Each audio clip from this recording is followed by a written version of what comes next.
విశాఖలో 4 లేబర్ కోడ్లను రద్దు చేయాలని డిమాండ్ చేస్తూ కార్మిక సంఘాల ఐక్యవేదిక ఆధ్వర్యంలో జగదాంబ జంక్షన్లో బ్లాక్ డే కేంద్ర ప్రభుత్వం తీసుకొచ్చిన 4 లేబర్ కోడ్లను రద్దు చేయాలని కార్మిక సంఘాలు నాయకులు డిమాండ్ చేస్తున్నారు. అఖిలపక్ష కార్మిక సంఘాల నాయకులు మాట్లాడుతూ కేంద్ర ప్రభుత్వం కార్మిక వ్యతిరేక విధానాలను వేడనాడాలని, విశాఖ ఉక్కు పరిశ్రమను ప్రభుత్వ రంగంలోనే కొనసాగించాలని, విశాఖ స్టీల్ ప్లాంట్ పరిరక్షణ కోసం అక్టోబర్ 2, 3, 4 తేదీల్లో రాష్ట్ర వ్యాప్తంగా నిరసన కార్యక్రమాలు చేపడుతున్నామన్నారు.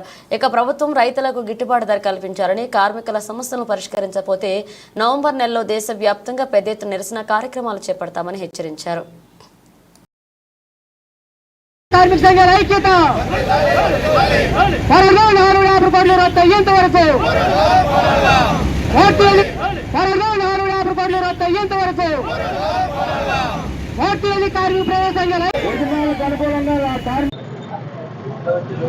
ఓకేనా. దేశవ్యాప్తంగా కేంద్ర కార్మిక సంఘాలు, అఖిలపక్ష కార్మిక సంఘాలు, రైతు సంఘాలు సంయుక్తంగా ఈ రోజు బ్లాక్ డే నిర్వహించాలని పిలుపువ్వడం జరిగింది.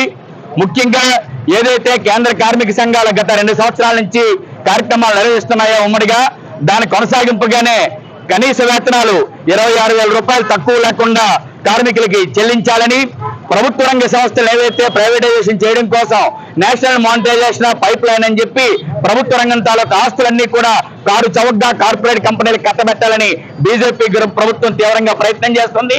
కాబట్టి నేషనల్ మానిటైజేషన్ పైప్ లైన్ తక్షణమే ఆపాలని చెప్పి, అలాగే ప్రభుత్వ రంగ సంస్థలు స్టీల్ ప్లాంట్ లాంటి విమానాశ్రయాలు, పోర్టులు, అలాగే ఇతర అన్ని ప్రభుత్వ రంగ బ్యాంకులు, ఇన్సూరెన్స్ ఇలాంటి చమురు సంస్థలు అన్నింటినీ కూడా ఈ రోజున కార్పొరేట్ కంపెనీలకు కట్టబెట్టాలని చెప్పి మోడీ ప్రభుత్వం కుట్ర పన్నుతుంది. 32 మంది ప్రాణత్యాగాలతో సాధించుకున్న స్టీల్ ప్లాంట్ ని ఈ రోజు నిర్వీర్యం చేయడం కోసం శతవిధాలా ప్రయత్నం చేస్తుంది. కార్మికుల పోరాటం ఇప్పటి వరకు దాన్ని నిలబెట్టుకున్నారు. భవిష్యత్తులో కూడా స్టీల్ ప్లాంట్ రక్షణ కోసం ఎలాంటి త్యాగాలకైనా సిద్ధంగా ఉన్నారు కార్మిక వర్గం అని చెప్పి ఉద్దేశంతో రేపు అక్టోబర్ నెలలో మొదటి వారంలో రాష్ట్ర వ్యాప్తంగా స్టీల్ ప్లాంట్ పరిరక్షణ కోసం కూడా ఓ మహాధర్నాలు, మహా ఉద్యమం నిర్మించాలని ఇప్పటికే అఖిలపక్ష కార్మిక సంఘాలు నిర్ణయం చేసి. నా పేరు బాగువెల్లి నాగభూషణం, జిల్లా ఎన్టీసీ ప్రధాన కార్యదర్శి. ఈరోజు దేశవ్యాప్తంగా బ్లాక్ డే పాటించాలని 10 జాతీయ కార్మిక సంఘాలు ఇచ్చిన పిలుపు మేరకు ప్రతి రాష్ట్రంలోనూ జిల్లాలో కూడా ఈ బ్లాక్ డే అనేది పాటించడం జరుగుతుంది. విశాఖపట్నంలో ఉన్న ఈ జాయింట్ యాక్షన్ కమిటీ ఏదైతే ఉందో అన్ని కార్మిక సంఘాలు కలిపి ఈ రోజు కూడా వాళ్ళ పిలుపు మేరకు ఈ రోజు బ్లాక్ డే పాటించడానికి మరి జగదాంబ జంక్షన్ ద్వారా మీ అందరిలో ఇక్కడ ఈ రోజు నిరసన తెలియజేయడం జరుగుతుంది.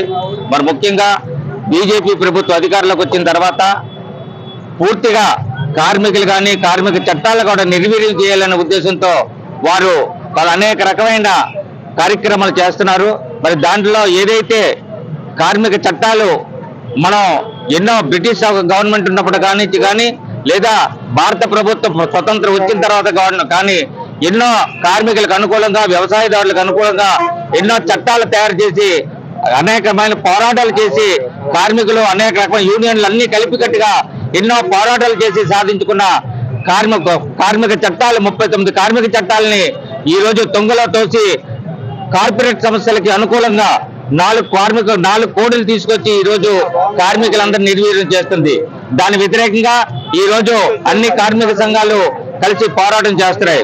ఇప్పటికైనా మోడీ ప్రభుత్వం దిగువచ్చి కార్మికులకు అనుకూలంగా ఈ చట్టాలు ఏదైతే ఉన్నాయో అనుకూలమైన చట్టాలు ఉండాలి తప్ప కార్పొరేట్ సంస్థలకు అనుకూలంగా ఉన్న చట్టాలన్నీ కూడా ఆ కార్మికులు కూడా రద్దు చేయాలని ఈ రోజు ప్రధానమైన డిమాండ్ తో ఈ రోజు మేము అందరం కూడా ఇక్కడ కలిసి నిరసన తెలియజేయడం జరుగుతుంది.